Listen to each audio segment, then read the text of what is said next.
6:33 p.m. with Joan online, Catherine online, Ed, Craig, and Russ present in the meeting. All right, Do I have a second to the motion? I'll second the motion. All right, meeting is open. Okay.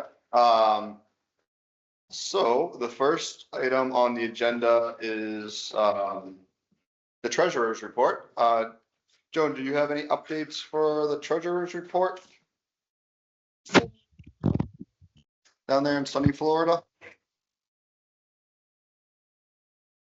Treasurer's report remains the same as the last month. There has been no deductions or additions to our accounts.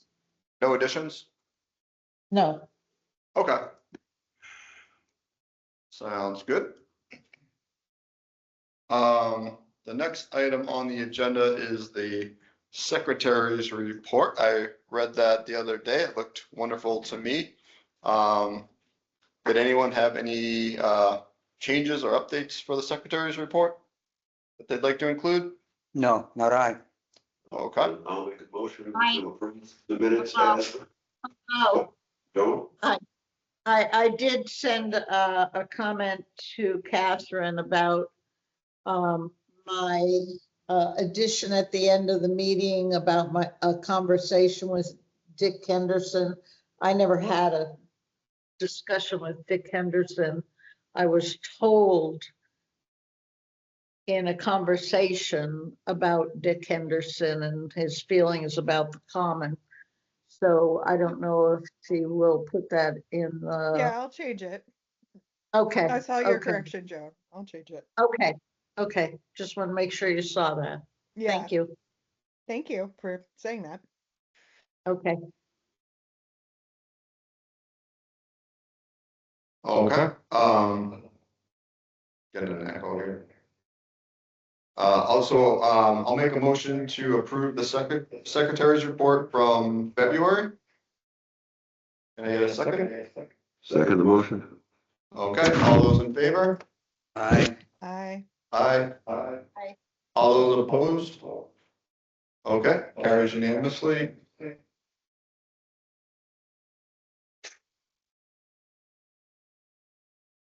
Joan, could you, oh, actually, Ed, is your microphone on? I wonder if we're getting, because I see you on the call now. yeah, you might want to mute your microphone. That's all.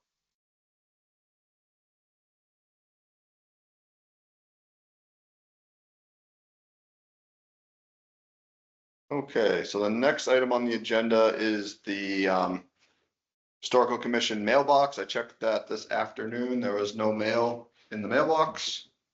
So there was nothing to report there.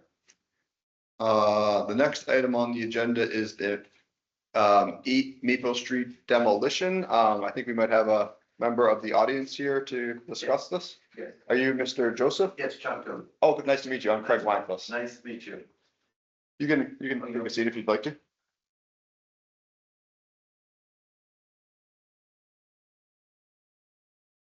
My name is Chuck Joseph. I've been in real estate for 45 years. At Remax?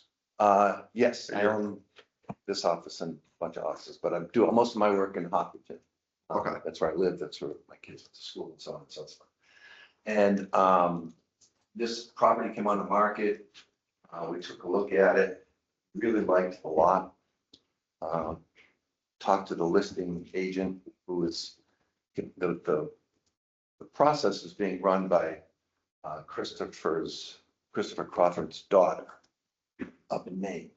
Christopher was terminally ill, went up to Maine with her.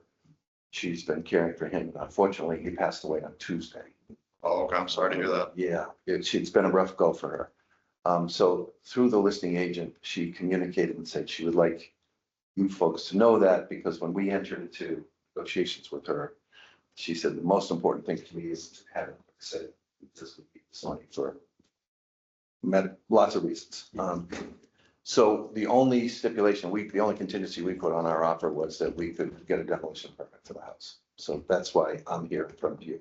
We went through the house, we took our hazardous group through there. And there is a significant amount of asbestos in the house. There's probably a lot of mold in the house as well. And we looked at it at first and said, is there any way that we could bring this up to code? Work with the property that's there. Be really tough, all the stairways, ceiling heights, things like that. Essentially, for us to do that, we would probably have to just reframe the whole house and change roof pitches and things like that. So the owner said, we're fine, you know, you can buy it as a lot, you're gonna have to put a new septic system in, a cesspool failed, et cetera, et cetera. So we're here, we've done a lot of work. I have, especially with historical commissions. We did a project in downtown Hopkinton, in the downtown historic district, which was a very collaborative process. And I've done a lot there with the Hopkinton Center for the Arts and so on and so forth. So we're here simply to see if you would grant the request, if so, or if there's any questions you have, I'd like to be able to answer them as best I can. One question I had, I was reviewing the demolition permit, and on the email, it said that it was John Lobiser Company. So No, it's John Mastriani from Loberser. They're going to be the contractor that does the. Okay, so Lobiser is the contractor that does the work. But just some background, if I may. The house is listed on MACRIS, which is the Massachusetts Historical Cultural Resource Information Service. It's listed as being in the Upton Center North Historic District. Constructed in 1853, using the Italian design, tall, narrow windows, wide overhangs, etc. The house has some of that. Owner, which you confirmed, was the Crawford family. You guys leave us in trust to the daughter. That's correct. The maid. So the house is in one of our historic districts and was constructed during what I believe, Russ, was the heyday of Upton homes that exist today. 1830s to 1860-ish type of, a lot of houses built in the 1850s. It's a beautiful exterior, nice lot. Driving by, looking at the pictures that we found online. But it is listed in the Massachusetts Historic Commission's historic website. It was listed by this commission 15, 16 years ago when all of the 3 districts in the town were studied, analyzed, categorized, and published to the Mass Historic Commission. So it is one of our historic homes. What I haven't heard was any commentary about it being structurally insufficient. I would not render an opinion on that. I would bring in the building inspector. That we do think that there are some issues that we saw in the basement, you know, with regard to how they were built at that point. What does it have for a foundation? It's stone. Granite, stone? Yeah, it's stone. I think somebody may have done, I'm trying to remember because I only spent a few minutes down there twice. I think there may have been some cement patching at one point, you know, kind of a reinforcing podging almost. But beyond that, there was nothing, there's no interior finish that's significant. It's very, very plain, you know, simple boards, no moldings, no, nothing like that. The bathrooms are really tough, the kitchen's really tough. So that, from our standpoint, it would not be a project that we think could be viable, because what you have to do to it, it almost can't be done to today's standards within that frame. You lose the second floor, you don't have enough ceiling height. So it'd be a real challenge, and you'd have to come, we would probably have to, we're not interested in doing it, but if somebody wanted to do it, they would probably have to redesign the whole roof pitch, and then you're putting dormers on, then you're taking away from what originally was a bungalow built in the 1850s. Why can't it be remodeled to the size of the ceilings that are there today? I mean, nothing in code says you have to increase the ceiling height. It's not a question of increasing the ceiling height, it's the knee walls and the slant of the roof, the width of the rooms. If you brought it out to where they want you to bring it out today, you'd have no width in the rooms. That's head clearance. That's not an obstacle to selling it though, is it? It's not like you couldn't sell it if the ceilings aren't a certain height, or.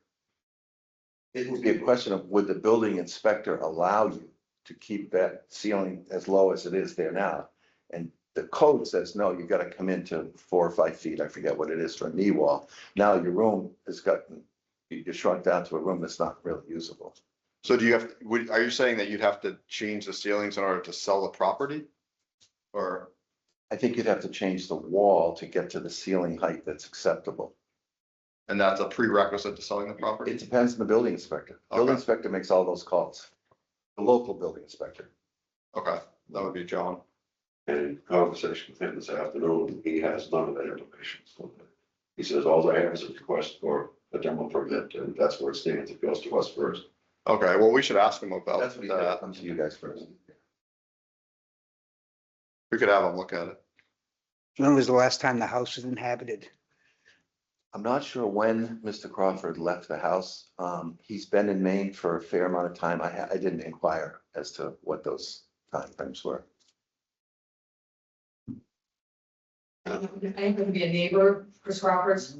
I live at 11 Maple Street. He did move up to Maine. I think it was early this fall. Fall of 2025.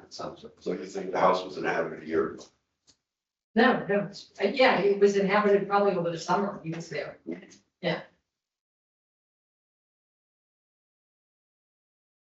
And it looks like it has a relatively good roof on it.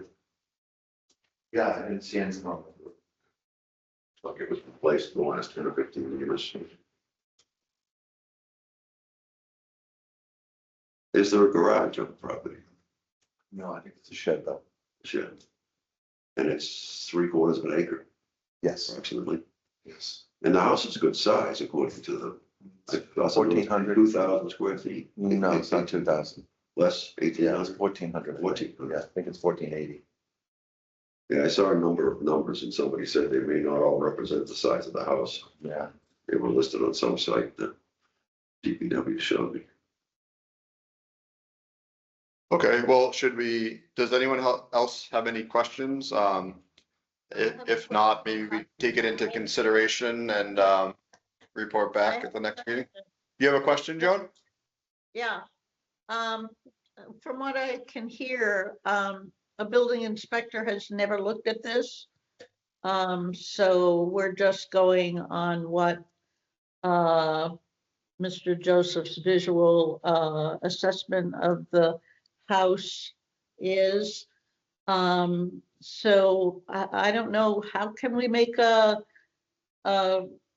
judgment on this if we don't have some information from the building inspector as to whether or not this house is sound? And I'd hate to pull it down if it is a house that's sound and we could renovate it and have it stay there looking as it has over all the 100 and some odd years that it's been standing there.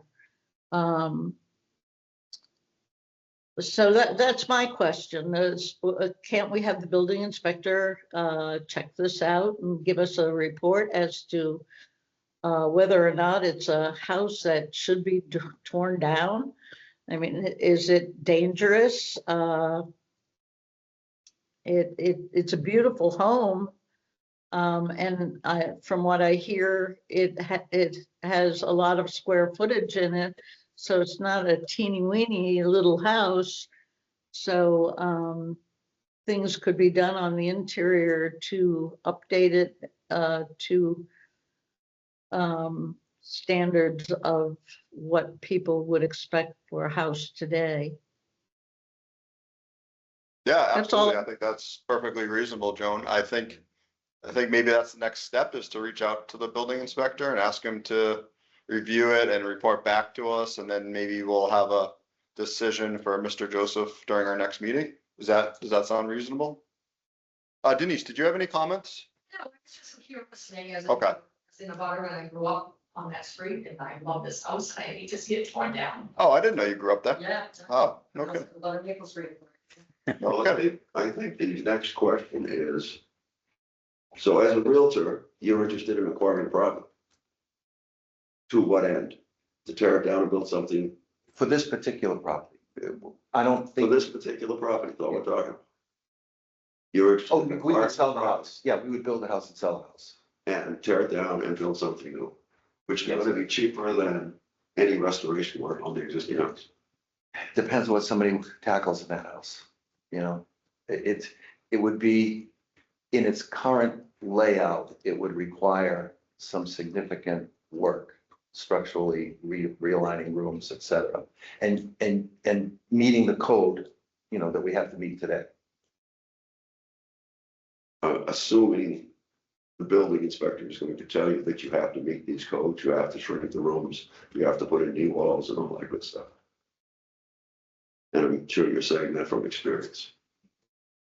You know, every town's different, every building inspector is different, you know?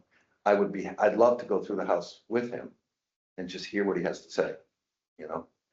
And, most of the time when we do that, we spend more time in the basement than in the house, but that's the nature of the beast.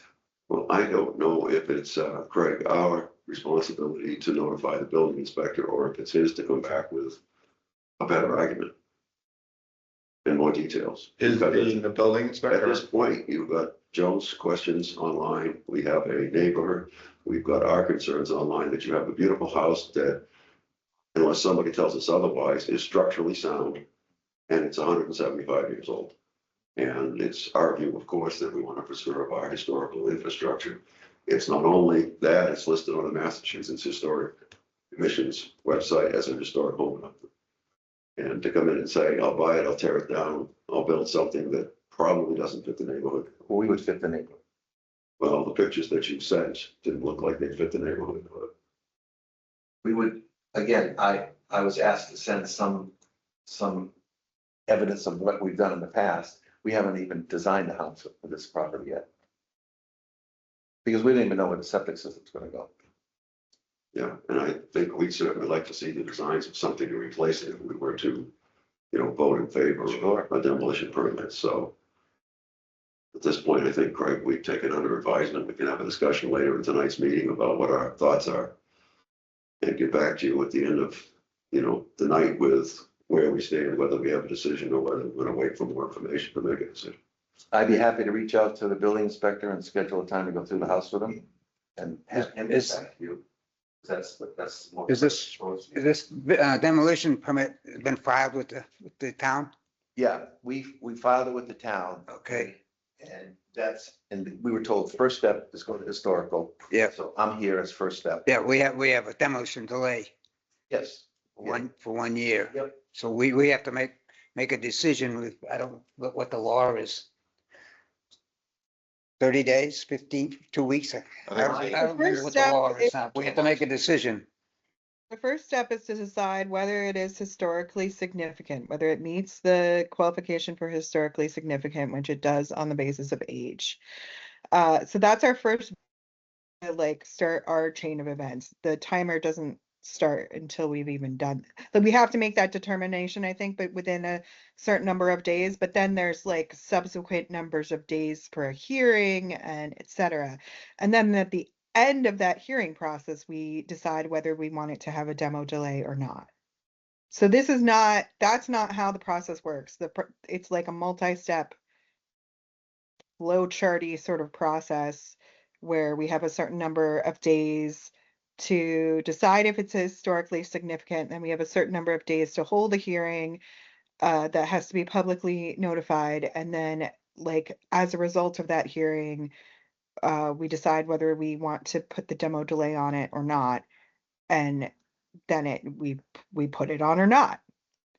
That's my understanding of the law, if I remember correctly. That's certainly how we've done it in the past when we actually had to do it. Granted, that was a few years ago, but if I remember Yeah, correctly, the very that's my first step understanding as is well, Catherine. to decide whether it is historically significant or not, which I think we are agreed it is, if only by virtue of age. Also, it's cute. It's listed on MACRIS, which means that decision's already been made. It's a historically significant structure. There's no question there. I thought we were way past that, but So we don't need to take a vote. He's here tonight because it is. Well, we do officially have to have have to take that public vote in hearing. order to We have have a it public entered hearing. into the minutes that we've done that part of the law. That's how the bylaw goes. So you take a Okay. note and say, Yeah, we they- established that it is historically significant. We have to schedule a public hearing, and we've asked the gentleman to contact the building inspector or walk through the property and feedback to us on what it's being done. Okay, so do you want to take the vote tonight, or should we wait till the next meeting, as far as determining whether it's historically The significant? vote is solely on whether it's historically significant. Like I said, that's already been established. We I could, think we can take, Kat- we should take the vote tonight on that it is historically significant, since we are all in agreement that it is, as far as I can tell. But yes, we should take the vote tonight so that we can say we've taken the vote, because that's the first step in our bylaw for what we're supposed to Okay. do. So Okay. Catherine, I'll go ahead and make a motion to determine whether the historical commission deems the house on 8 Maple Street to be historically significant to the town of Upton. Do I hear a second? Second, Okay, so all those who think that the house is historically significant to the town of Upton, say aye. aye. Aye. All those Aye. opposed? All those opposed? Okay, so it carries unanimously that the historical commission deems the house to be historically significant. You have to have a public hearing to Yeah, that's the next so- step. hear what the neighbors have to say. Okay. I've never done the, the hearing before. I've never actually been through that process, so. Well, I know- there's, Denise is sitting right there and can probably help you with the steps if I remember correctly, but we have to post it on we have to like pick a date and then we have to advertise it in the newspaper and on the bulletin board that's in the like downstairs and up in the Upton Town Hall. I think those are the two main steps in terms of advertising it. I don't remember if we also do mailings. I think we might do mailings to the neighbors. Okay. It says in the bylaw, we can look up the I don't have the bylaw pulled up at the moment, but we can look it up. And it does say like what we need to do next. Okay, well, I'll look into the bylaw and take that as an action item to see what the I'll next see if steps. I can It pull is it up time for you sensitive. if you have it. Sensitive, okay. Yeah, I think we have 15 days to schedule a public hearing. Can I ask a couple clarification questions? Absolutely. Understood that you guys just voted that it's a historically significant property Yep. and you're contemplating holding a hearing. What would be the purpose of the hearing in 2 weeks or whatever timeframe it is? The hearing is to just give the neighbors an opportunity to express their, The abutters, any- the abutters. the abutters. Just to express any thoughts that they have. I think that's the sole purpose of it, isn't it? So I'm not under the time pressure. The family is the one that's really wanting this to move. forward. Yeah. Yeah, It doesn't matter to me how long it takes, right? But it matters to them. yeah, So I need to go back and explain to them what is going on and what they can expect. sure, yeah. So if you want, I'll reach out to the building inspector. granular clarity, the bylaw is on the Town of Upton website for a demolition delay. So you can go onto uptonmass.gov and just type in Historical Commission demo delay bylaw, and it's outlined there. So all the days that are required and the extent of the bylaw. I think it's 12 months. I could be wrong, could be It is 10. 12 months. I mean, Sure. I'm very familiar with that. Okay. whole process. So Yeah. I get that. So, What I'm trying to get in my head is what am I gonna communicate back to the family? yeah, That we're gonna meet with the building inspector. If the building inspector comes back and says it's really not worth saving, then it's back to you guys to make some decisions. If he said, no, I think you can save this house and you should continue forward with your process, then I need to let her know that the demolition delay is probably gonna go into place if the board votes that way. And that she would have to sell it to somebody who's going to make an effort to work with the existing structure. Is that correct? With the commission, yes. That was the Yes. direction. That is Mhm. correct. We deem it historically significant. We're required to hold a public hearing, and that probably won't change. But a determination has to be made within a certain amount of time, but I don't remember, I think we we may push it up to 30 days. Used to be 14 days, used to be 14. And as a point of clarification, if a buyer says, whether it's me or anybody, if a buyer says, yes, I'll work with the structure, what are the limitations on additions and modifications to the existing original structure? I don't believe there are any limitations for additions. Is that correct? There's no limitations for There are no addition. legal restrictions. There are only the concerns we would have, that you try and preserve the visible aspect of the house. Put an addition on it, fine. Add a garage on it, fine. Keep Add an the- addition on the back. Yeah, keep the exterior. Keep the basic nature of the Yeah. exterior part of the house. Okay. So the original is probably like 20 by 20, 20 by 30, something like that. I don't know what that box is, but that's the original piece. Yeah, that would need to remain intact. We, in fact, a couple of months ago, we had someone come in who has a historic home in Upton, and they proposed adding, I forget if it was a garage, but they were gonna add another building onto the existing historical structure, and they did a wonderful job. They were actually taking the kitchen wing off and building the whole, Okay. preserving 2/3 of the historic house, which satisfied our concerns. Yeah. That's So do you have architectural review on the addition? legally, no. Okay. We're just. The homeowner brought one in. Yeah, we're just, The homeowner brought a architectural review, what he would plan to do. we had a recent one last year where the house accidentally fell down while the building was fixing. And we just asked on the new design that he change a couple windows, put a couple cornices on to make it fit the neighborhood. He was happy. The house looks fabulous. It's at 12 Stoddard Street. If you want to go drive, it's only around the corner from Maple Street. All right. 12 Stoddard. Mm. So there's a house where we were happy with the brand new house going up because the old one accidentally fell down. And it was the same period. It was 1864 or 5 house. No. All right, so I'll read, is it Mr. Achu? Is that the? Mr. H, yeah. John H. Yep. So I'll reach out to him first thing in the morning to see what his schedule looks like. If he's amenable to getting out there, we'll go as soon as we can. I'll talk to the seller tonight. Okay. Well, actually, it won't be tomorrow, but I'll talk to her tomorrow. She's also in the midst of everything up there, so. Yeah. That's the rub. Yeah. That's a big rub. I'm sorry. And then, we'll make some decisions about which direction the building inspector points us in, and we'll go from there. Great, wonderful. Okay, Okay, all right. Thank you so much. Appreciate it. yep, thank you. Yeah, I was just here that you. Craig, I don't know if you can see it. I tried to share it, the Yeah. bylaw. You Oh, find- Mr. Joseph, I don't know if you're interested in seeing, the bylaw. Catherine had just pulled it up. Yeah, I may have to get a little closer. Yeah, it's still small, but Yeah, Yeah, I have full no idea what it screen, looks yeah. like on your end, but yeah, it says 20, if the commission determines that the building is significant, it shall hold a public hearing within 20 business days of the written notification to the building commissioner. So first we have to like notify the building commissioner and applicant in writing. And then within the 20 business days of that, we have to have the public hearing. Public notice of the place and time and purpose shall be posted for a period of not less than 5 business days prior to the date of said hearing. That's all.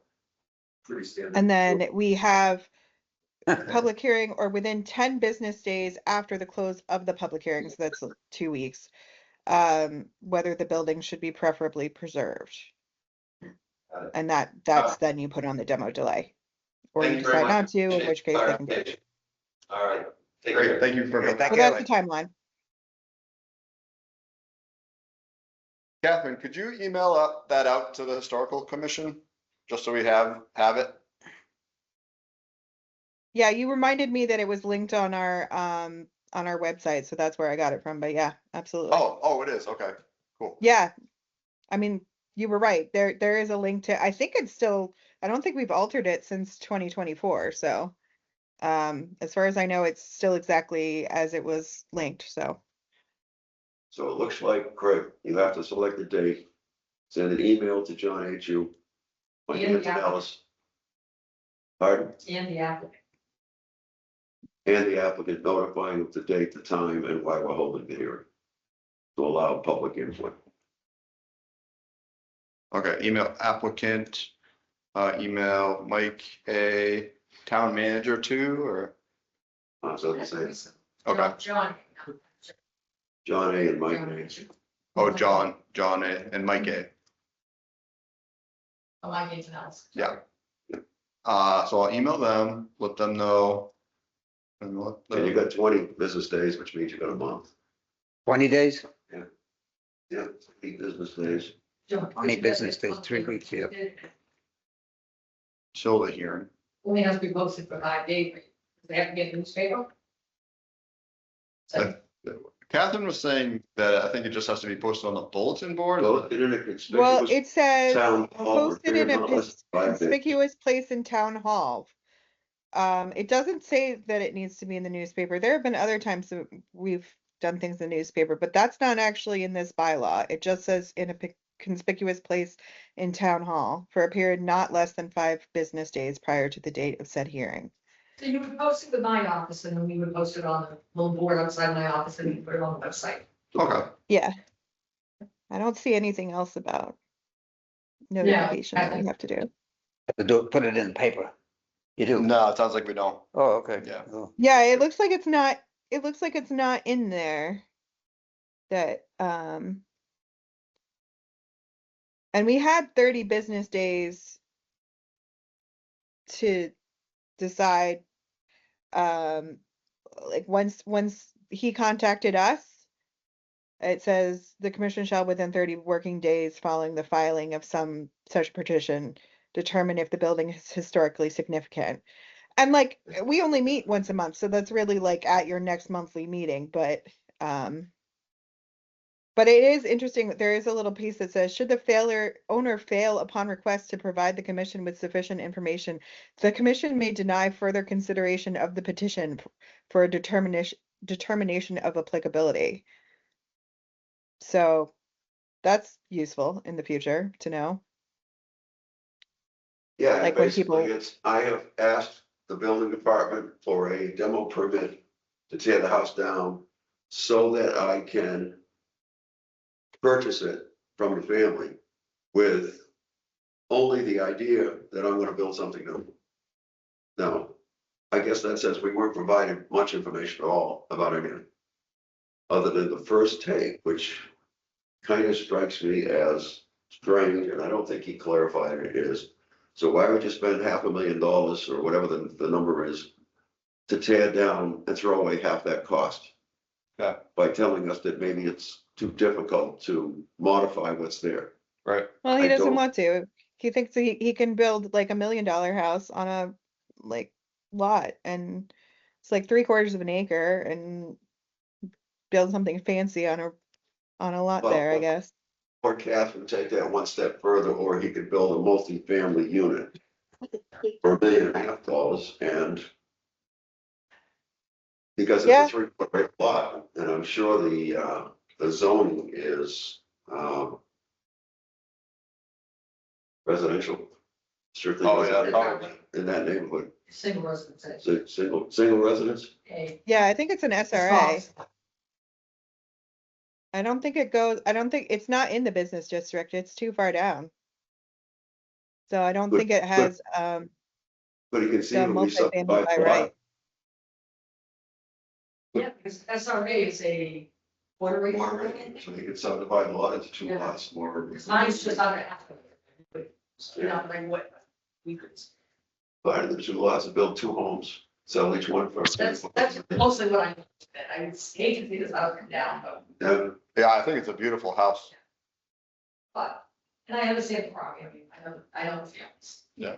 But we won't get into it. that's, well, I'm just curious. all right, Okay, sounds that good. was fun, but it's just embarrassing that we're learning the process. I'm glad we have Catherine back. Thanks, Captain. All Yeah, right, have a good rest of your meeting. Thanks, Denise. Thanks for coming. Like, Thanks, Denise. Thanks, Denise.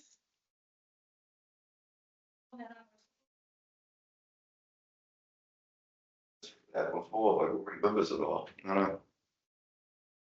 All right.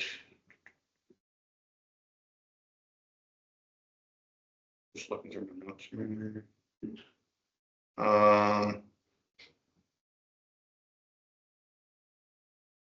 Okay, so the next item on the agenda is the West Upton visioning. I attended the last meeting.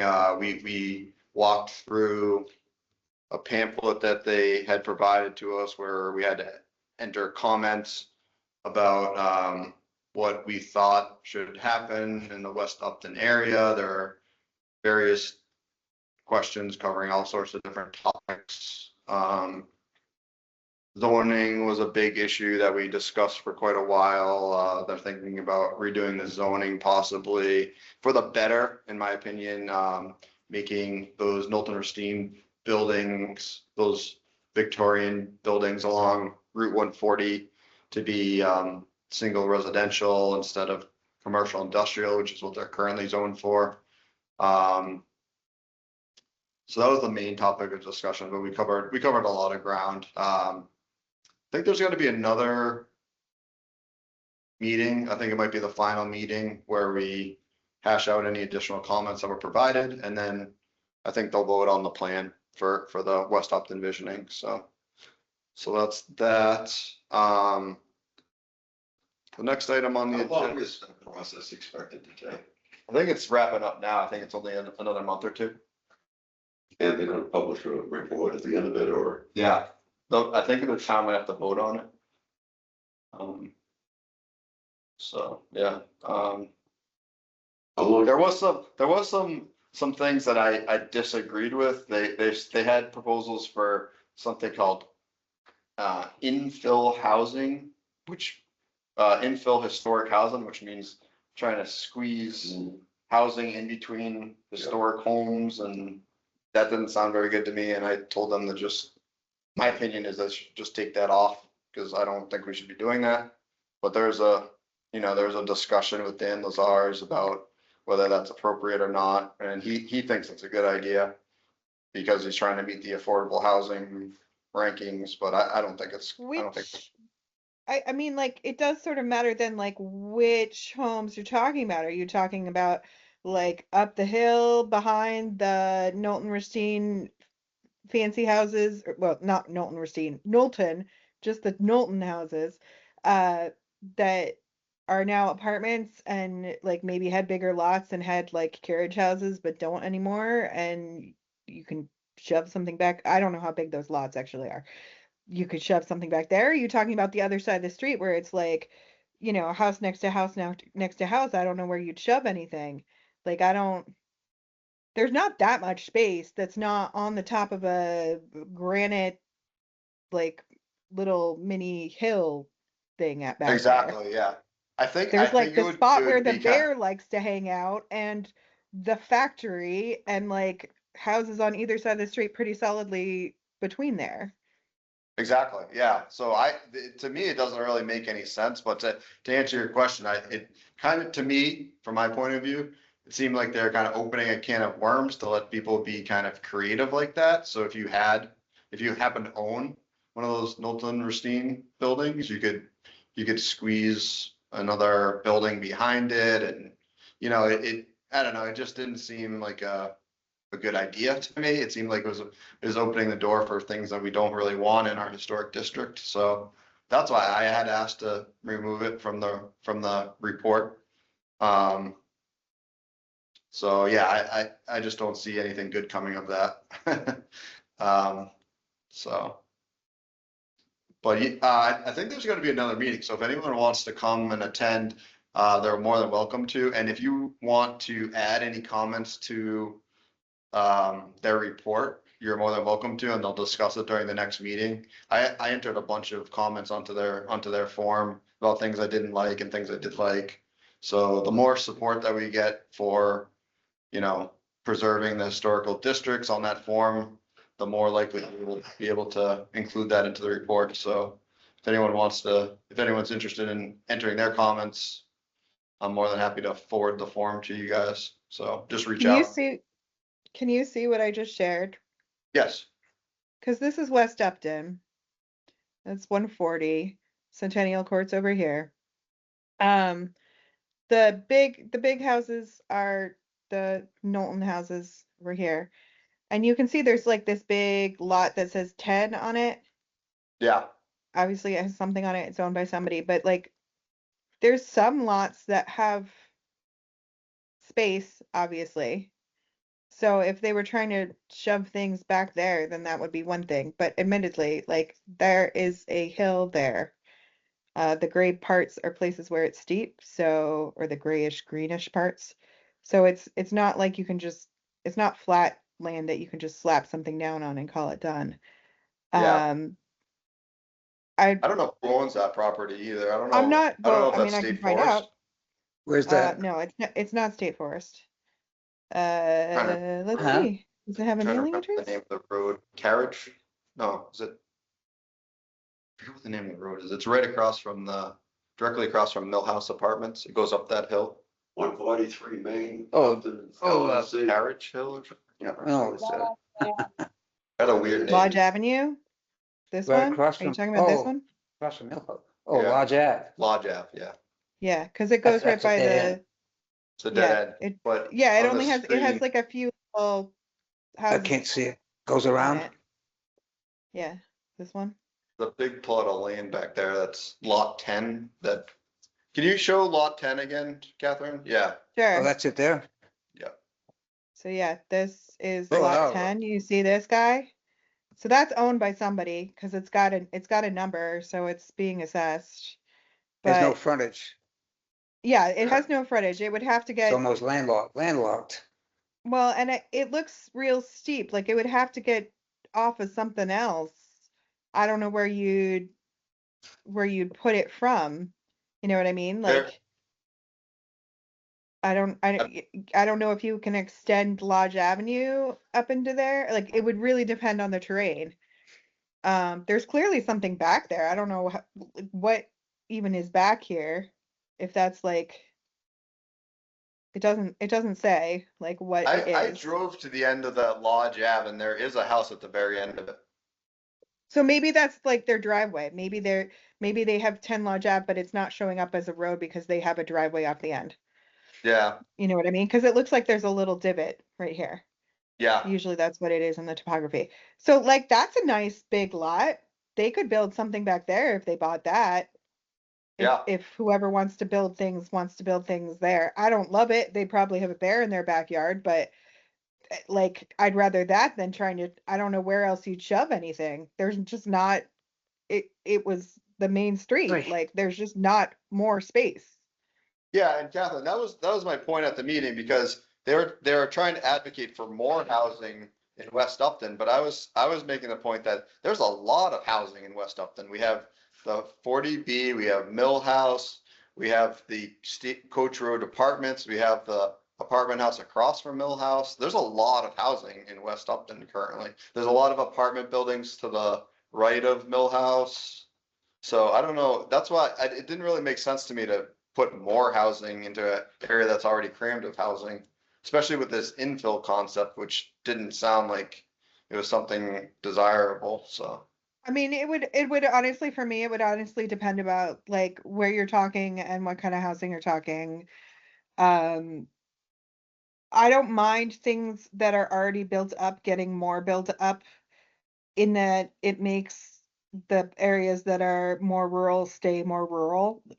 In Yeah. you know, like this area, like you said, already has a lot of housing. One more like, you know, 2 or 3 story building is not really skewing everything, and I'd rather have that than necessarily it all spread out into big like $1 million houses somewhere in South Upton So where there's a road Yeah. that Lodge Ave goes all the way up and looks to be like, if not gravel, it's an asphalt road that goes all the way up to the top. yeah, I was wondering if that like maybe part of Lodge Road is actually like their There's Lodge driveway. Ave off of 140. Let me share my screen, Catherine, if I can Sure. do that.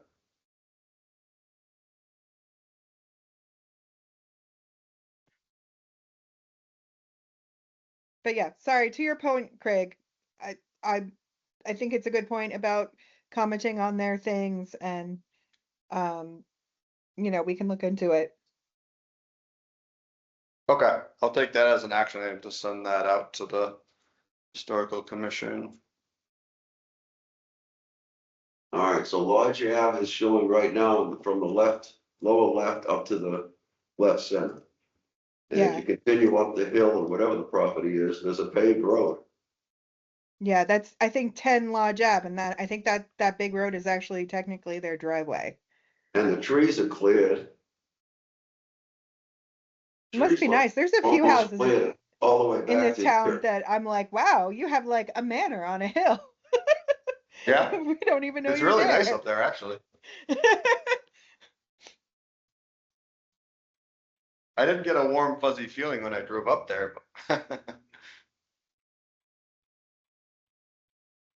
Okay, sounds good. So I'll go ahead and email out the form to Yeah, everybody. that'd be good. Thanks. Okay. And also I'll ask Dodson and Finkler when the next meeting is, if people want to attend.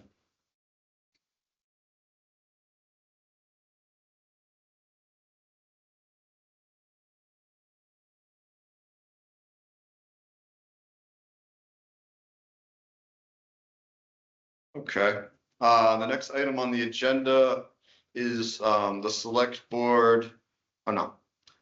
The historical commission emailing the select board and the DPW regarding the roof repair.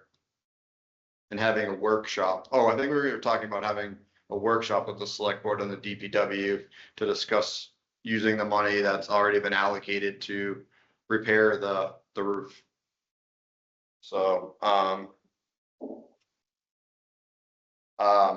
Last time we had this, because Yes. you often have the same agenda items, last time we just did discuss this, and I don't remember if we had talked to you about this already, but there was some discussion that since we had a new town manager coming, I can't remember her name, but she's been hired but hasn't started yet, that should be scheduled after she arrives. I heard that she has started, Oh, well, because see, you Lori, know more than me then. yeah, Lori Woden had visited her in her office a couple days ago, and she actually had a long talk with her Of course apparently she about the did. church. That Sounds on brand. Okay. Yeah, and she said it was a very good, productive conversation. Kristen, I guess her name is apparently Kristen Rubin, and she's from Berlin, Mass, where they have 19 Carter. And she was a big advocate for the creation of 19 Carter. So I guess the conversation was well received between Lori and Kristen. So with that being said, I wonder, regarding this workshop, I wonder what the next steps are. Should we as the historical commission reach out to Kristen and ask if we can set up a workshop to Yeah, I mean, discuss? I think you should. It's our action. They're not going to reach out to us. Let me put it that way. Neither of those people are going to reach out to us to talk about this topic with us. So if we want to have a meeting with them, we need to be the ones driving it. Okay, so I'm just thinking about the logistics of how we do it. So do I email on behalf of the historical commission, do I email Miss Rubin and ask her I what her would. pleasure is regarding? Yeah. Susan Brown. You email Susan Brower? Okay. Yeah. Susan Yeah, Bauer, email yeah. her assistant, right? Because you want to get on her calendar, basically. That's Yep. correct. She runs the calendar and she's the admin to the select board. Okay, The town manager serves at the whim of the select board. okay. So I email Susan and ask to get on whose calendar? The select board's calendar? Yes. Okay.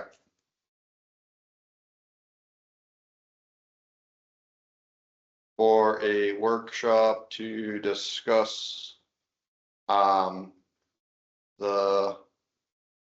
use of funding for church roof repair.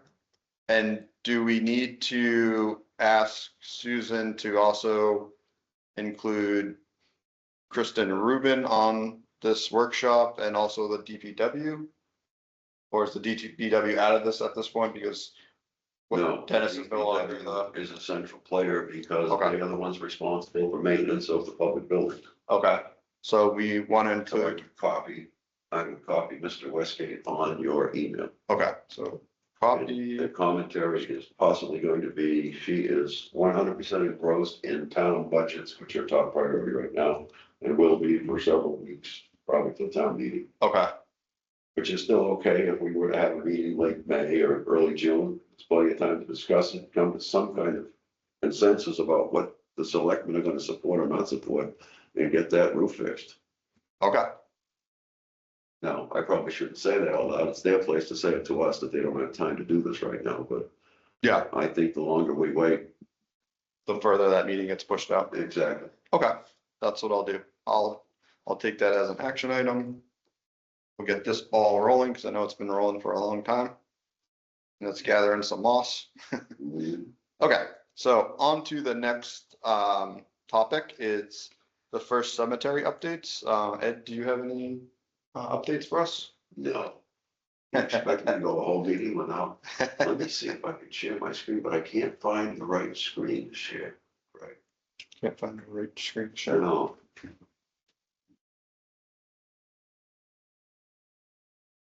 What this is here. Share this screen. Oh, it didn't work. Yeah. Okay. Right. All right, so moving forward with First Cemetery restoration. About 4 hours ago, this sign was installed at the cemetery. I got a call this morning from the sign company saying we got the sign posts and the vinyl covers for the two end posts you see on the left and the right.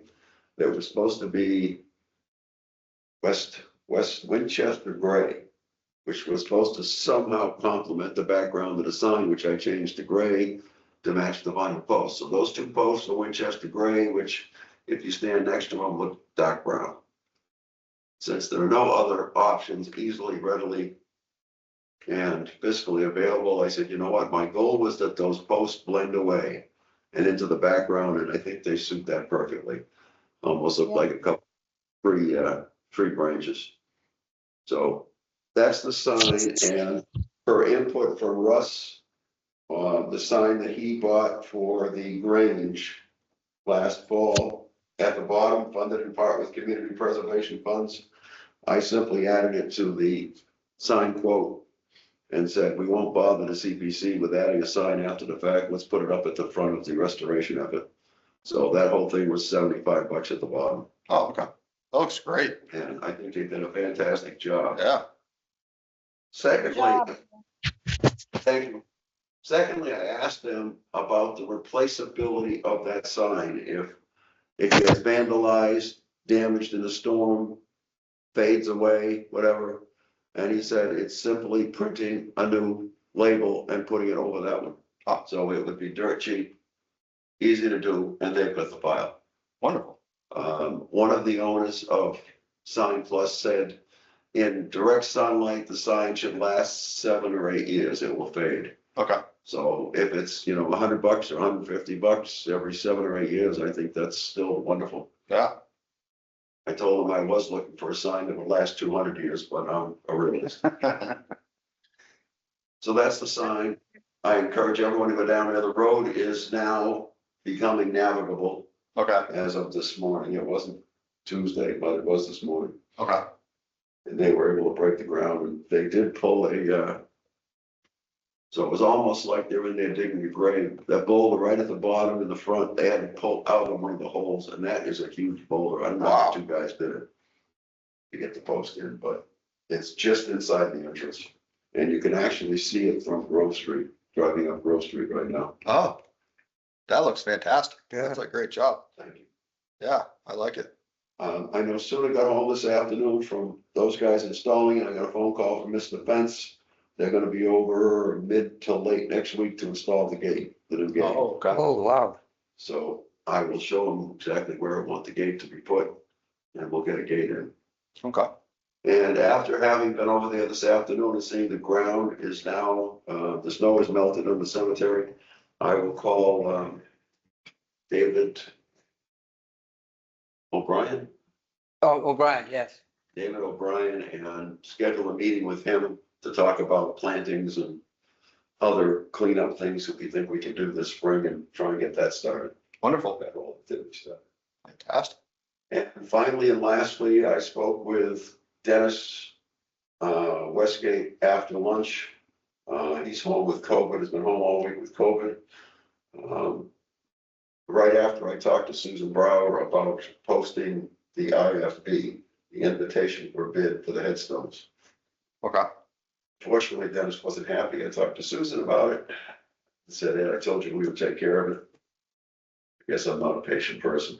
Been going on since December, so I agreed with Dennis. I called Susan off and said, again, I sent you the files. Dennis is going to take care of it over the next 2 to 3 weeks. oh, okay. Get it posted, get the bid out. So the original date of March 1st to March 23rd will possibly become something like April 1st to April 23rd, or some 3-week period. As soon as he can find the time to, he's gonna have the town attorney do it.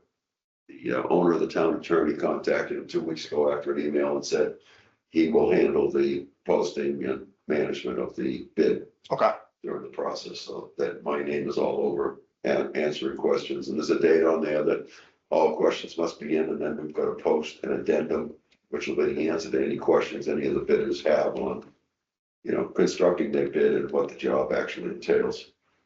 So fingers crossed, but no guarantees. Maybe by our April meeting, maybe we will have, what I'd like to do is to have the bid opening at our meeting.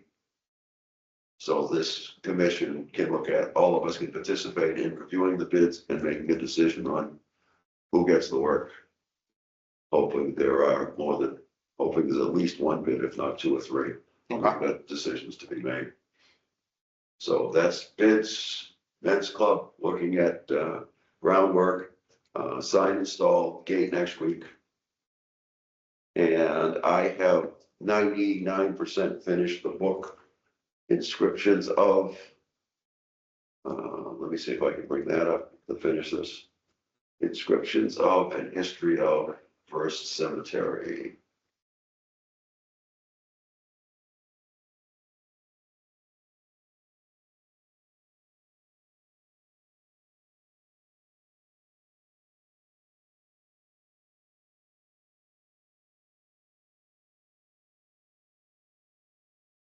It's quite a large file, so,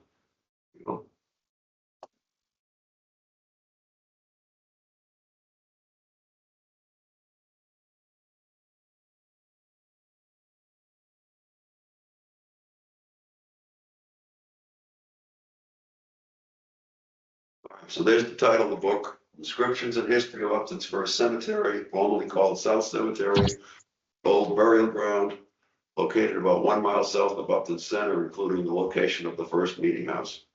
And most of that title was taken from the transcription I found, the 1903 transcription that Catherine, you found at the New England Historic Society in Boston, slightly revised, so we're not copying it exactly.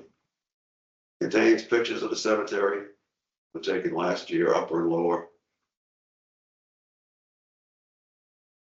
Contains a list of all the burials that we found in the town records that occurred prior to 1800, minus those that we are 95% certain would have been in Bradish Cemetery or Pine Grove. So there's quite a few burials, deaths that occurred in Upton that they've got to be buried somewhere, and First Cemetery is probably where most of them are. The Revolutionary War flags that we put every year for Memorial Day. Table of contents, so you can find whoever stone you want to find in the book. oh, cool. And history of the first burial ground. And done a little research on land records and stuff. I've added to everything everybody else has written over the last 100 years. And Catherine and I hopefully can still get to the old book that Denise has of the first town meetings to see if we can discover any mention of the cemetery, which some of the old reports said the first town meeting they voted to build a cemetery, but the first town meetings records contain a page of which only about 30% of the page survives. Really? Wow. What was the first town meeting? June 1735, I think it was about July, sometime in July, July 17th. I think the July or August, but just date a is guess. good. It's It's on a- the page you've got up, July 26, 1735.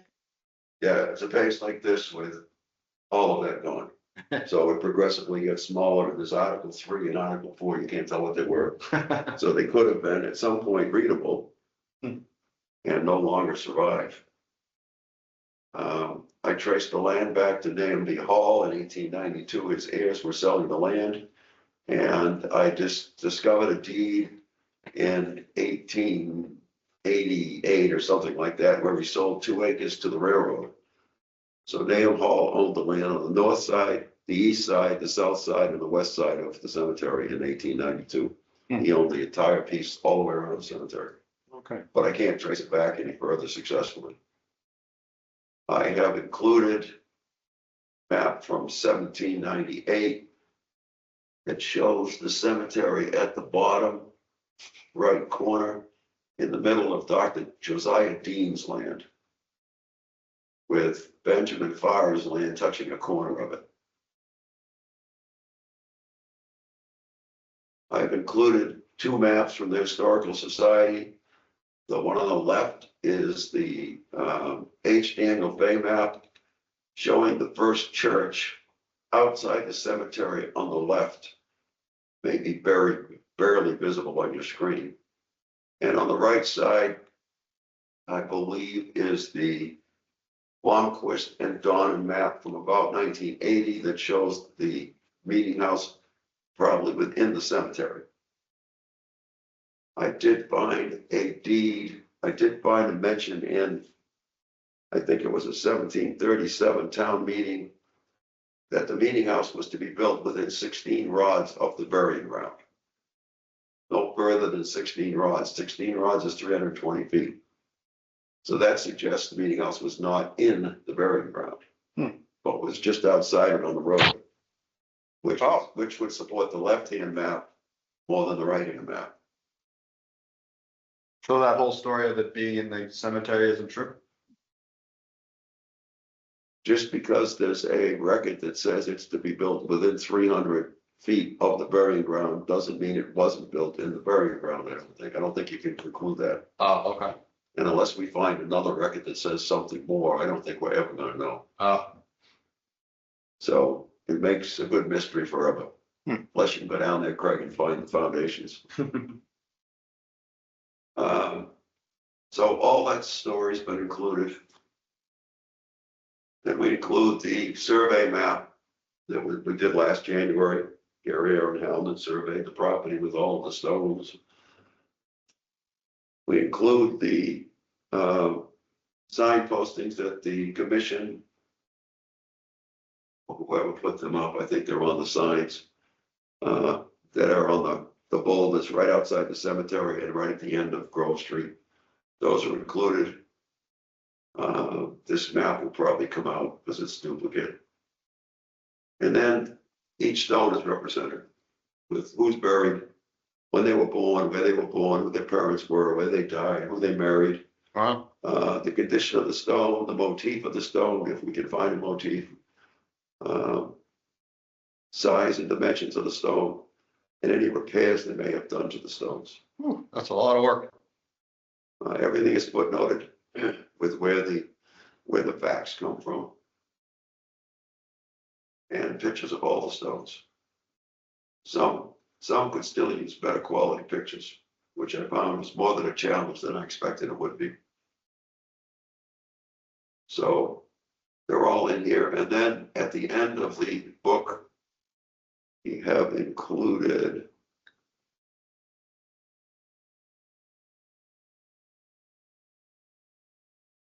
have included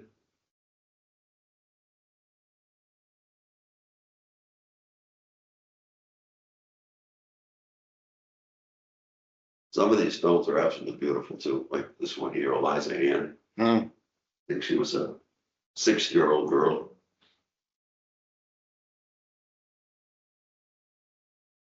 We have my favorite stone, which is the LW and MW stone, where the L is almost missing, but you can see the bottom line of it there, indicating the stone was put in for twins in 1758. Oh, And that's the second oldest stone in the cemetery. Then we have unidentified stone found at the Historic Society. I think that's the name of the carver. We don't know whose stone it was. Hmm. And we have a few other random pieces. And then we have photos of all the unmarked, or I should say, fieldstone marked graves. So last summer I made out a label A to S, put them on the ground, took a picture of the fieldstone, and they are on the survey map, A through S. Hmm. So you can find their location. Here's a pair of stones that clearly was a burial, but they're uncarved fieldstones. Here's some more. So unless somebody has something that I haven't covered, I've tried to document that cemetery as completely as possible. that's wonderful. And I have a few here that came out of an old manuscript at the Historic Society where there are scripts on stones, but whoever wrote the report didn't tell you whose stone the script was on.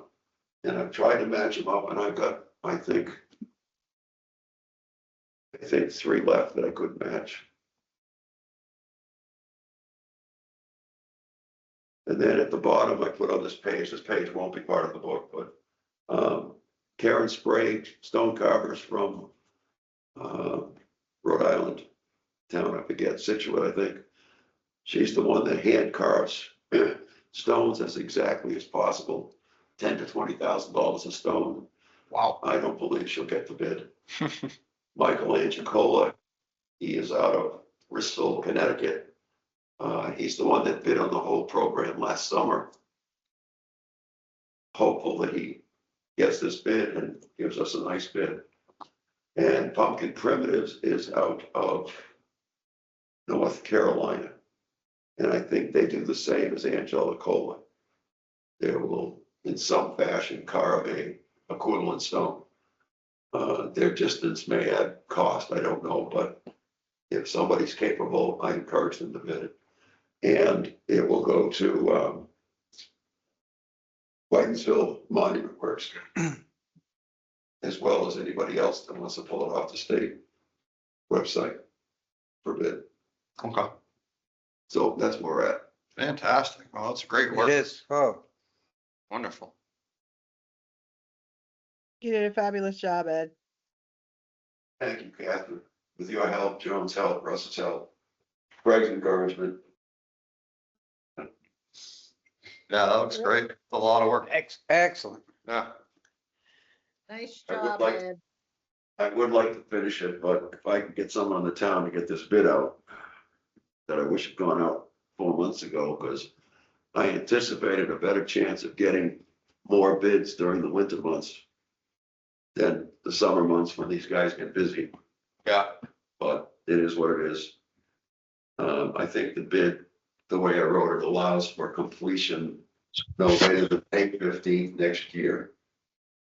And if I have to make it longer, then I'll make it longer than that. Yeah. As long as we get a good job done. No more than 5 stones at a time. Okay. All designs have to be submitted for approval or stone can be cut. So I tried to protect the process, and so the worst case, we have 5 stones cut we're not happy with, but we've reviewed the designs before we let them cut them, so. And I've decided that I believe we can mount the existing stone fragment, whatever that exists, back to back with the new stone. Oh, that'd be cool. So that the stone stays more or less in place. If somebody goes there to find their stone, they'll see the completely carved new stone, and right behind it, they'll see whatever existed of the original stone. Oh, okay. I got that in my sleep one night. It's a good idea. I like that. I was looking at the cemetery from Google Earth, or no, not Google Earth, Macris or something. Because I was interested to see if we might be able to purchase. I know they're always buying open space. So I was interested to see if we could buy the open space next to behind the cemetery, so someone doesn't put a development right there. But unfortunately, it looks like when you're standing in the entrance looking at the, I don't know if it's the backside of the cemetery, but just across from the cemetery, there's all that woods there. But unfortunately, it's separated in two separate plots and they're owned by two different people, so it wouldn't be like an easy thing to just acquire. And on the east side, where the railroad is, Yeah, Governor's Landing is right there. government, yeah, that's gonna be going in, Yeah, yeah. the good news is we got the railroad to protect I think the railroad passage is 80 foot wide. And it clips the northeast corner of the stone wall surrounding the cemetery. Okay, So part of the cemetery stone wall is actually in railroad owned land, not that they would ever do anything with it. right. Okay. Yeah, so unfortunately, I don't think there's any way to protect those woods back there, because it's two different properties. You can see it right there. And I walked over there and looked at it. They come in at funny angles, but Yeah.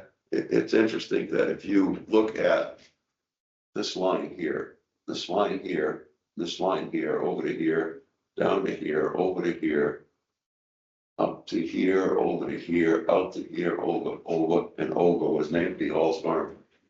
Oh, that was all one property. So this was a pizza pie cut out with this property.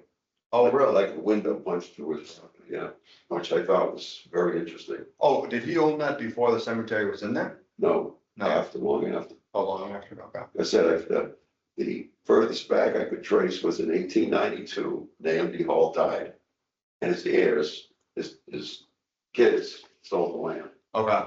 And it described the land, and I tried for hours to try and figure out how to draw the outline of what that land was. And I got the bright idea to pull up the 2025 assessors maps. And I started at one particular spot, the cemetery that I could identify, and it followed today's contours of the owners of those various pieces of land around it, followed it almost exactly Oh, really? Huh. from 130 years ago. Wow. And then I found a deed last week, the engineering survey that Gary Aaron did on the railroad. They give the book number and page number. So look at that book and page, and it happened to be Nahum Hall selling the railroad 2 acres of land for the passage Oh, okay. in 1887 Hmm. or 88. So, which confirmed he owned everything surrounding the cemetery completely. Okay. And I thought I could then easily trace it back to 1735, but I could not find where Nahum Hall bought the land. Hmm. So I was stumped right there. Interesting. And I did find where Josiah Dean bought land surrounding the cemetery in 1760. And on the 1735 map of Upton, it says Josiah Dean owned the land, which he did not. Oh. He didn't buy it till 1760, 25 years later. And he bought it from, funny name, I think it was a Rawlins. And I couldn't trace where he got the piece of land, so I got stuck all different ways. Interesting. Doesn't mean I've given up, but it doesn't look good. Huh. Okay. Well, that is wonderful work. Certainly is. That's unbelievable, actually. So great job. So, yeah, you can see here. You can see here that Nahum B. Hall's farm. I don't know if you could follow the cursor, was approximately this line here. Across Grove Street, up this angle, over here, across the railroad, down to here, out here, down here, back here, up here, over here.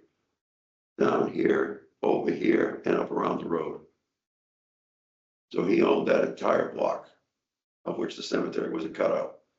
So he even owned the land on the other side of Grove Street.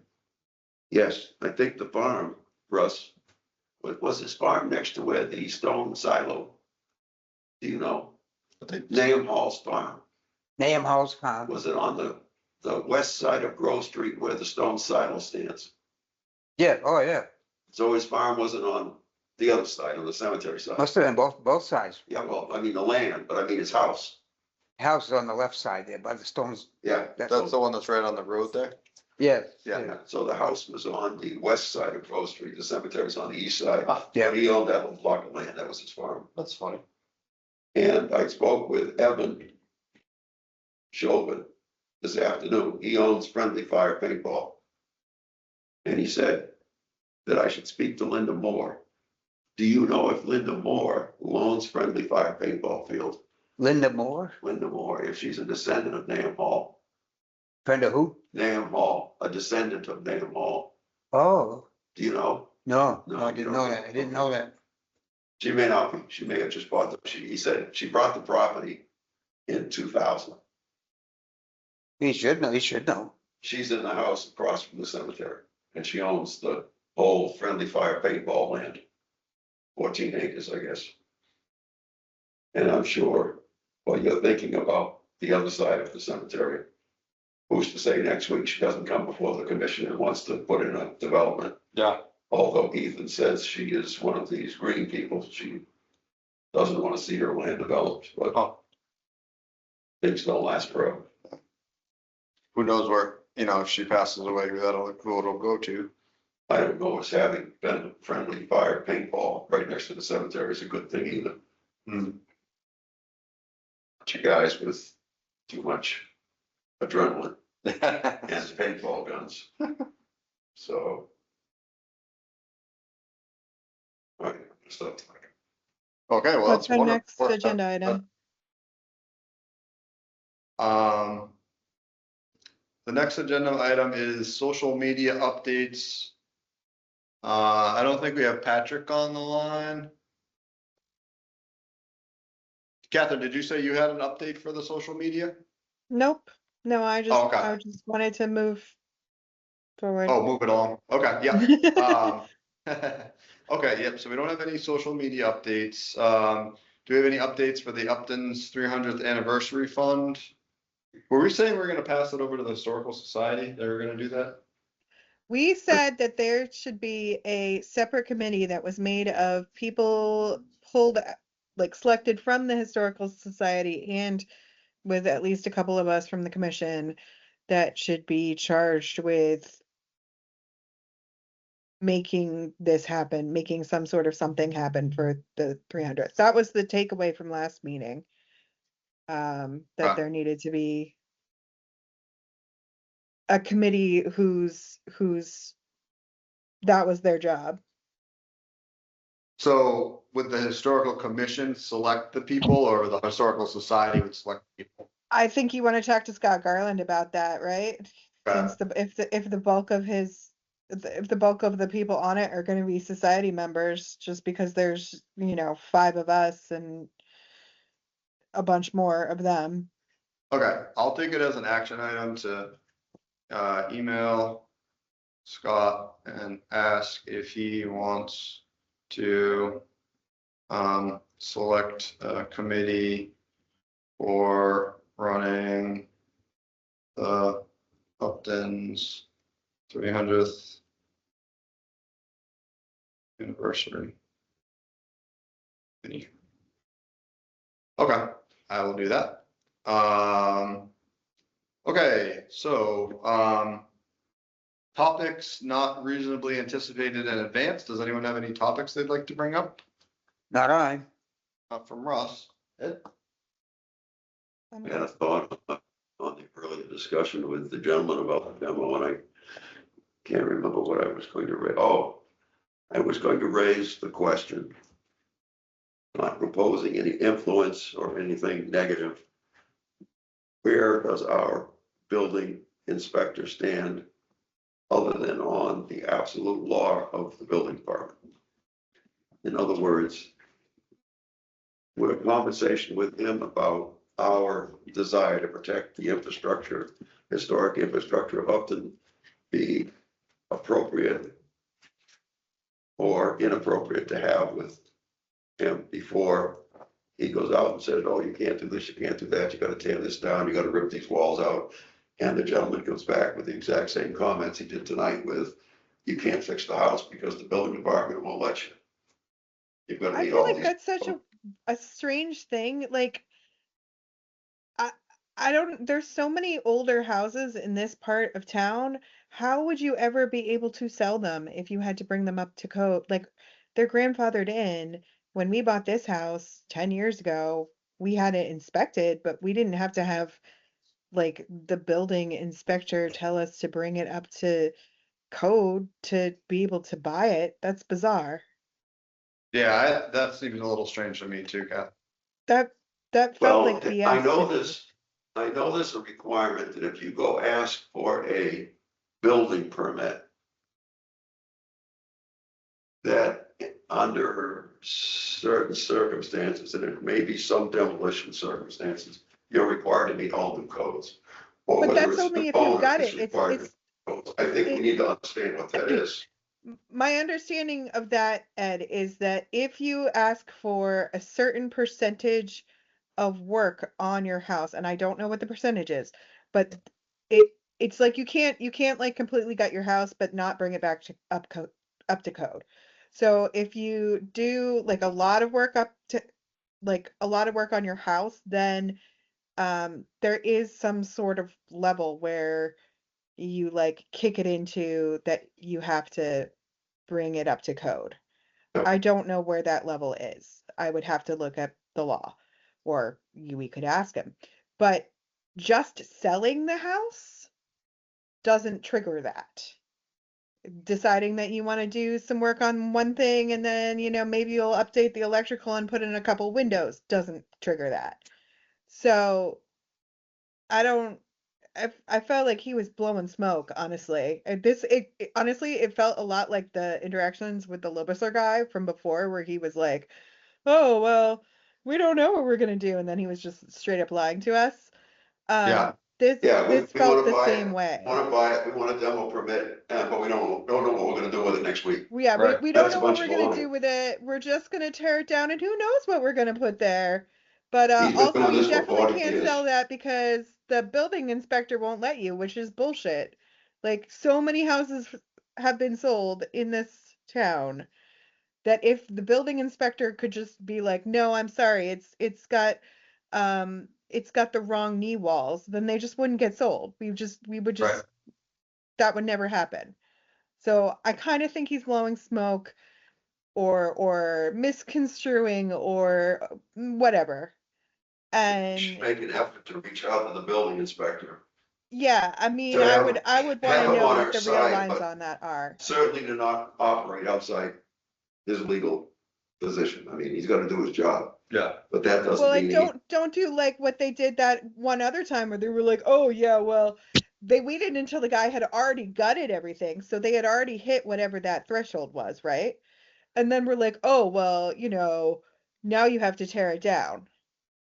But he only triggered that because he had already gutted the inside of it and then started doing stuff that he wasn't even supposed to do. Right. And So it he was raises the like question. getting around that whole demo delay process by like forcing the hand of both us and the building inspector. Right. And what position does Mike Antonellis take? Because he's the boss. Right. I don't ever get the impression that he's any interest in preserving our historic infrastructure, but I could be wrong. No, I think you're right. No, I think you're right, but I think it also is true that like it's not it's not a requirement to sell a house in order to like to bring it up to code in order to sell it. So I would really like to know what the line is, and I want to know what I don't really want, honestly, is I don't want that realtor guy walking around with the building inspector and them talking about how terrible this property is together and having like a discussion, an agreement that it needs to go without us. Yeah, that's one point I wanted to bring up, Catherine. I'm glad you raised that. I thought that was a little questionable that he wanted to be with the building inspector when he did the inspection, because he's gonna influence his thought process. Yeah, that Right, seems it's skewed as not- hell. It's not necessarily guaranteed that the building inspector's gonna do anything, agree to do anything, Agree to inspect the building? agree to inspect the building. I mean, why would he? I don't, what do you, just say, I don't know what his job requirements are. I don't know how that works, but. yeah, I mean, the guy's trying to cut a deal to buy a house and make some money. I mean, this guy's been at it for not 3 weeks, he's been at it for years and years Yeah. himself. And it's almost like, I know this hit the market immediately, and I know if I buy it for 450,000, I could tear it down, build 2 new houses and sell it for $1.5 million. Yeah. Rather than, let me see if I can go find some couple that's willing to buy it and restore it. Right. And that's, the financial incentive is not to do that, it's to Right. do the first. Yeah. Buy it, split the property, tear it down. If I tear it down, then I got a clean slate, I can do whatever I want. Yeah. So so I'll email John, and ask about whether it has to be brought up to code before it gets sold. Give us some information about that. And should I also ask John to not, if he does in fact go ahead with the building inspection, to not have Mr. Joseph accompany him? So it seems like that's a conflict of interest. He may have to have them come. Oh, he may have to. Okay, maybe that's the way it works. He probably has to have him to get in there because Yeah. because the other guy's the, He has the Like- keys. yeah, I mean, I would assume, I don't know for sure. Sometimes they just have a lockbox on it and you just type in the address and can get in, but I don't know what the But- situation is with, To my original question and to Craig's point is that conversation could easily go 2 ways. If Mr. Joseph is standing there saying, oh, I have to put an e-wall there, yeah, you're supposed to put an e-wall there. If we were standing there saying, why do you have to change that wall from the way it's been for 180 years for someone to buy this and fix it up? Right. I think at least some of us should be there if he's gonna tour it. Oh, okay, we could approach it I like think- that. So, Like could I would, ask- I would say that we should go with, if nothing else, so that we can be there to be part of the conversation or at least witness the conversation. I don't know that it changes anything if that's what he wants to do, but there's also a difference between, yeah, if you like wanted to use this part for living space, it would have to blah blah blah, versus like because that's a 2-story house. Like it's not finished inside. So it's not like you're Sure. taking a barn and trying to save it by making it a house or something. Sure, it doesn't have 8 or 9 foot ceilings, it's probably got 7-foot ceilings and people have lived there for 175 Yeah. years, so. Yeah, we there's, could, I we could mean, also like, make the argument that we want to go along with the building inspection to take photos for documentation purposes of the interior. sure. Yeah, But Yeah, think and the I would point is say when this will set the precedent for whatever comes after this request. Yes, when you On how we- write that email, don't say, we want to find out if you have to bring it up to code to sell it. Say, we want to find out what the requirements are before a house can be sold. Like with regards to, don't give him the like sort of negative answer that we're hoping it isn't. You know what I mean? how about this, Catherine? How about I draft an email? Yeah, To I'll send work it on it to the with you. Historical You can Commission just send for it to me review? and we'll work on it. Yeah. Okay, Don't only send it to up to 3 of us though, because otherwise it's an open meeting law thing. only send it to 3 members of the Historical Commission? Yeah, because otherwise it's like having a meeting online, and that's not an open meeting law violation. We have to have like a subcommittee for this kind of thing. Gotcha, okay. So I'll send it to Ed, Catherine, That's it. Russ? Oh, no. That's it. Oh, wait. Nope, we are the 3. Oh, because that's 3 Ed and people. Okay. Catherine. Go ahead and Kath. Commission. Okay. We can't send it to the whole commission though, because it's a violation. You can send it, but we can't all like Comment on it. comment on it together. Okay, I'll do that.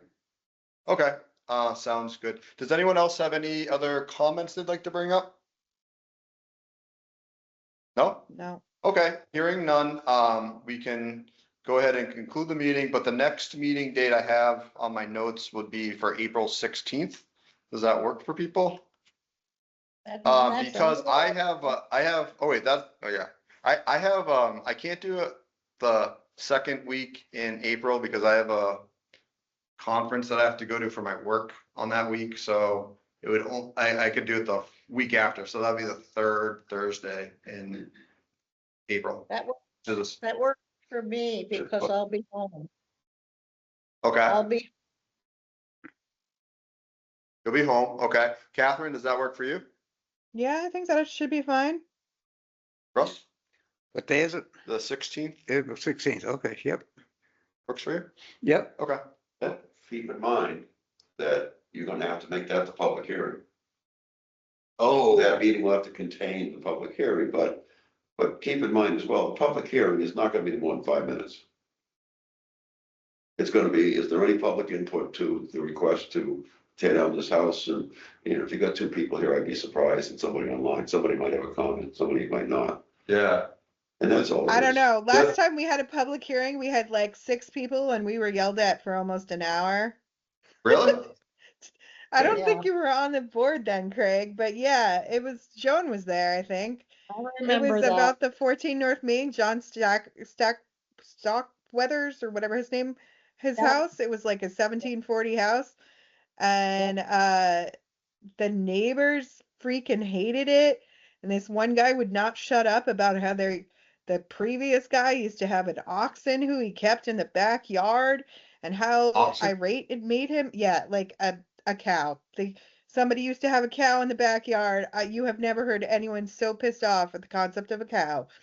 Yeah, they were they were like unhinged. The one Wow. guy in particular, but like in general. So, yeah, I mean, I feel like it could go either way. You could get Denise and Yeah. like a bunch of other people being like, we love this little house. It's beautiful. It's a perfectly nice house and should stay there. Or you could get like a bunch of people who are like, I hate this house and everything it represents. It brings my property value down. I hate looking at it, blah, blah, blah, blah, blah. People in that little like ranch across the street from where it was, like, were like, it spoils my view. And I was like, guys, you live in like a ranch house, like you spoil my view, but okay. Like it was wild. It was a wild meeting. So Kath- what you're saying, Catherine, is we should bring popcorn? Is that? I mean, yeah, or like make a date to go to the Rose Garden afterwards or something. Catherine, Okay. and my comment about that is now the house that stands on that piece of property is probably the ugliest house I ever saw. Yeah, it's not an improvement. It's No, it's not no. an improvement. I fully agree with you, Joan. I Ugly, know the ugly. woman who lives there. I like her very much. I do not like her house. So, or at No. least I don't like her house more than the house that was there that we had to tear down. It looks like something out of the 1970s. Yeah, I mean, I like old houses for a reason. So the new ones just don't always impress me. Right. Okay. Okay, One quick question, Catherine. So if we do the April 16th date, does that conform to the requirements in the bylaw as far as when we have to have the hearing? It's probably too late. It said, hold on, let me pull it back up. 20 working days. What's Yeah, the, it said 20 working days. So, that's 4 weeks. 19, so it will, 6, 2, 9, yeah. no later than the 9th of April. So Oh, yeah, we'd have to have it sometime in the intervening time. so I can't do it that week. Could you But do it I like guess I could do it the week before. Yeah, wanna do it I would on just do it April the week 2nd? before if we can. April Yeah. 2nd? Yeah. Okay. Next date, April 2nd. Is that okay for you, Rose? Yep, April 2nd for the public hearing. April 2nd, public hearing. As long as it can do it remotely, I'll be there. Okay, Yeah, I mean, we Sounds should good. be able to do it remotely as long as we reserve this room or whatever, a room that is like this. This would be the best choice, I think. If so, on some level, it's like check with Denise too to see if you can get this room so that you can have it be remote as well. Okay, Because that might limit your availability or whatever. I don't know when the next, like all the other meetings are. okay. I will do that. But yes, if we can do it that week, that should be fine. Okay. What he said it was. Well, it should be interesting if nothing else. Yeah, I mean, Okay, I don't know, sounds good. we didn't necessarily, we knew that there would be at least a couple people for the other one, but I didn't expect the level of like animosity that happened. What time, 6:30? 6:30 or 7? For the meeting, I would say, yeah, I mean, either's fine with me. 6:30? Does Fine. that work for you? Okay, Yeah. 6:30. Okay, sounds good. I'll close the meeting, roll call vote. Motion to adjourn the meeting at 8:09 Okay, PM. I guess we could just, Yeah. everyone in favor? Aye. Opposed? Aye. Okay. We'll see everyone on April 2nd.